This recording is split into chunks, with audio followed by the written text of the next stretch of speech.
ಕಾಂಗ್ರೆಸ್ನ 28 ಸ್ಥಾನಗಳೇನಿದ್ದಾವೆ ಗೆಲ್ತೀವಿ ಅಂತಕ್ಕಂಥ ಒಂದು ಚುನಾವಣೆ ನಂತರ ಸರ್ಕಾರ ಬಂದ ನಂತರ ಅವರೇನೋ ಒಂದು ಪ್ರತಿನಿತ್ಯದ ಅವರ ಹೇಳಿಕೆಗಳು JDSನ ಮುಗಿಸ್ತೀವಿ ಅಂತಕ್ಕಂಥದ್ದೇನಿದೆ, ಇದರ ಹಿನ್ನೆಲೆಯಲ್ಲಿ ಇವತ್ತು ನಾವು ಆ ಗುರಿ ಮುಟ್ಟಬೇಕಾದ್ರೆ ನಮ್ಮ ಒಂದು ಸಹಕಾರ ಏನಿದೆ ಅದೇ ರೀತಿಯ ಸಹಕಾರ ಇವತ್ತು BJPಯಿಂದಲೂ ನಾವು ನಿರೀಕ್ಷೆ ಇಟ್ಕೊಂಡಿದ್ದೇವೆ.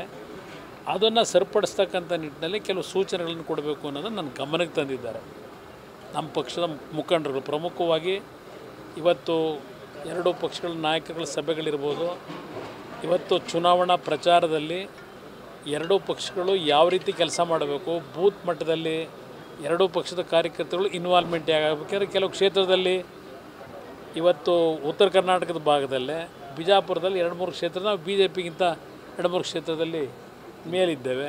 ಕಲಬುರಗಿನಲ್ಲಿ ಇವತ್ತು ದೊಡ್ಡನಗೌಡರು ನಮ್ಮ ಜೊತೆ ಏನು ಬಂದಿದ್ದಾರೆ, 2ನೇ ಪ್ಲೇಸಲ್ಲಿದ್ದೇವೆ, BJP 3ನೇ ಪ್ಲೇಸಲ್ಲಿದೆ. ಇಂಥ ಕ್ಷೇತ್ರಗಳಲ್ಲಿ ನಮ್ಮ ನಾಯಕರುಗಳನ್ನ ಯಾವ ರೀತಿ ಬಳಕೆ ಮಾಡ್ಕೋಬೇಕು, ಇದ್ರ ಬಗ್ಗೆ ಹೈಕಮಾಂಡ್ BJಪಿಯವರ ಜೊತೆ ಚರ್ಚೆ ಆಗಬೇಕು. ನಮಗೆ ಗೌರವಯುತವಾದಂಥ ರೀತಿಯಲ್ಲಿ ಚುನಾವಣೆಯನ್ನು ಯಾಕೆಂದರೆ ನಮ್ಮನ್ನು ಕಡೆಗಣಿಸಿದರೆ ಅದರಿಂದ ಆಗ್ತಕ್ಕಂಥ ಎಫೆಕ್ಟ್ ಏನು ಅಂತಕ್ಕಂಥದ್ದನ್ನು ಸಭೆಯಲ್ಲಿ ಚರ್ಚೆ ಮಾಡ್ಕೊಂಡಿದ್ದಾರೆ.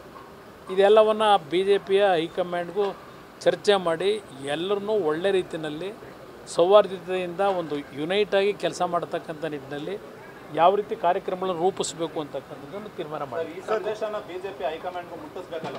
ಈಗ ನಿಮಗೆ ನಾನು ಅದನ್ನು ಮುಟ್ಟಿಸ್ಬೇಕು ಅಂತಲೇ ಎಲ್ಲರೂ ಅವತ್ತು ಹೇಳಿದೆ. ಇವತ್ತು ಪ್ರಮುಖವಾಗಿ ಚರ್ಚೆ ಮಾಡಿರ್ತಕ್ಕಂಥದ್ದು ಏಕೆಂದರೆ ನಮ್ಮ ಕೆಲವರು ಪ್ರಮುಖರು ಒಂದು ಮಾತು ಹೇಳೋದು, ಇವತ್ತು JDS BJಪಿಯ ಹೊಂದಾಣಿಕೆ JDSಗೆ ಏನಂತ ದೊಡ್ಡ ಮಟ್ಟದ ಅನುಕೂಲ ಇಲ್ಲ. ಇವರೆಲ್ಲ ಹೇಳಿದ್ದು ನಮ್ಮ ಪಕ್ಷದ ಮುಖಂಡರುಗಳು. 18 ಲೋಕಸಭಾ ಕ್ಷೇತ್ರದಲ್ಲಿ JDS ಪಕ್ಷದ ಮತ ಏನಿದೆ ಆ ಮತದಲ್ಲಿ ಸುಮಾರು 3-4% ಸ್ವಿಂಗ್ ಆದರೆ BJP ಅಭ್ಯರ್ಥಿಗಳಿಗೆ 18 ಲೋಕಸಭಾ ಕ್ಷೇತ್ರದಲ್ಲಿ ನಮ್ಮ ಪಕ್ಷದ ದುಡಿಮೆ ಇವತ್ತು BJಪಿಗೆ ಅನುಕೂಲ ಆಗ್ತದೆ. ಇದನ್ನು ಹೈಕಮಾಂಡ್ ಗಮನಕ್ಕೆ ತನ್ನಿ, BJP ನಾಯಕರಿಗೂ ತನ್ನಿ, ಸರಿಯಾದ ರೀತಿ ಬಳಕೆ ಮಾಡ್ಕೊಳ್ಳಿ. ಇಲ್ಲೇ ಇದ್ರ ಮುಂದೆ ಪೆಟ್ಟು ಬಿದ್ದರೆ ಅದರ ಸಾಧಕ ಬಾಧಕಗಳು ಅವ್ರ ಜವಾಬ್ದಾರಿ, ನಾವು ಜವಾಬ್ದಾರರಾಗಲ್ಲ. ಇರಲಿ, ನಾನು ಅದರ ಬಗ್ಗೆ ಈಗ ಅಧಿಕೃತವಾಗಿ ಘೋಷಣೆ ಆಗೋವರೆಗೂ ಮಾತನಾಡಲ್ಲ. ನಾನು ಏನು 6 ಸೀಟು 7 ಸೀಟು ಏನು ಕೇಳಿಲ್ಲ.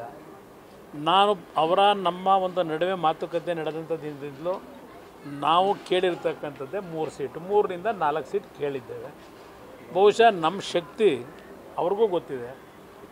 3-4 ಸೀಟನ್ನು ಇವತ್ತು ಕೊಡ್ತಾರೆ ಅಂತಕ್ಕಂಥ ನಂಬಿಕೆಯನ್ನು ನಾನು ಇಟ್ಕೊಂಡಿದ್ದೇನೆ.